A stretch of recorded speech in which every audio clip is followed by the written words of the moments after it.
नेहरू जी के साथ सदन में नोक झोंक भी हुआ करती थी। मैं नया था, पीछे बैठता था।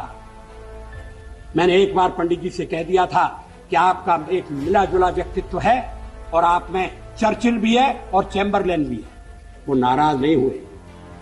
शाम को किसी बैंक्वेट में मुलाकात हो गई और उन्होंने कहा आज तो बड़ा जोरदार भाषण दिया है, और हंसते हुए चले गए।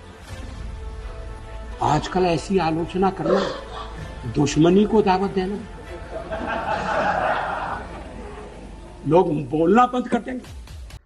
ये शब्द जिस पार्टी के नेता के हैं, उस पार्टी की आज भारत में सरकार है पिछले 9 वर्षों। आपने भली भांति सुना होगा, पूर्व प्रधानमंत्री अटल बिहारी वाजपेयी, जो कि भारतीय जनता पार्टी से आते हैं, उन्होंने कहा कि मैंने एक तीखी टिप्पणी करी थी नेहरू जी पर, और नेहरू जी ने बड़े हंसते हुए शालीनता से मुझे बुलाकर मुझसे बात की और कहा कि आज तेवर बड़े गर्म थे, लेकिन कभी भी उन्होंने किसी प्रकार से ईर्ष्या नहीं निकाली, कभी भी जेल में ठूसने का काम नहीं किया, कभी भी आवाज को दबाने का काम नहीं किया, कभी भी मुझे देशद्रोही नहीं कहा, कभी भी मुझे एंटी नेशनलिस्ट नहीं कहा, कभी भी ये दिखाने की कोशिश नहीं की कि केवल एक ही प्रधानमंत्री है नेहरू, उसके अलावा यदि कोई भी व्यक्ति कुछ बोलने की कोशिश करता है तो वो देशद्रोही या आतंकवादी है। उन्होंने ये दिखाया कि विपक्ष भी इस देश में एक अहम भूमिका रखता है।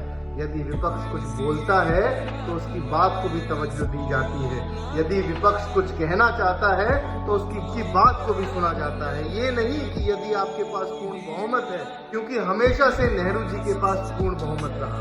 वो चाहते तो तानाशाही के तौर पर इस देश को दोबारा गुलाम कर सकते थे, लेकिन वो जानते थे कि लोकतंत्र में ऐसा नहीं होता।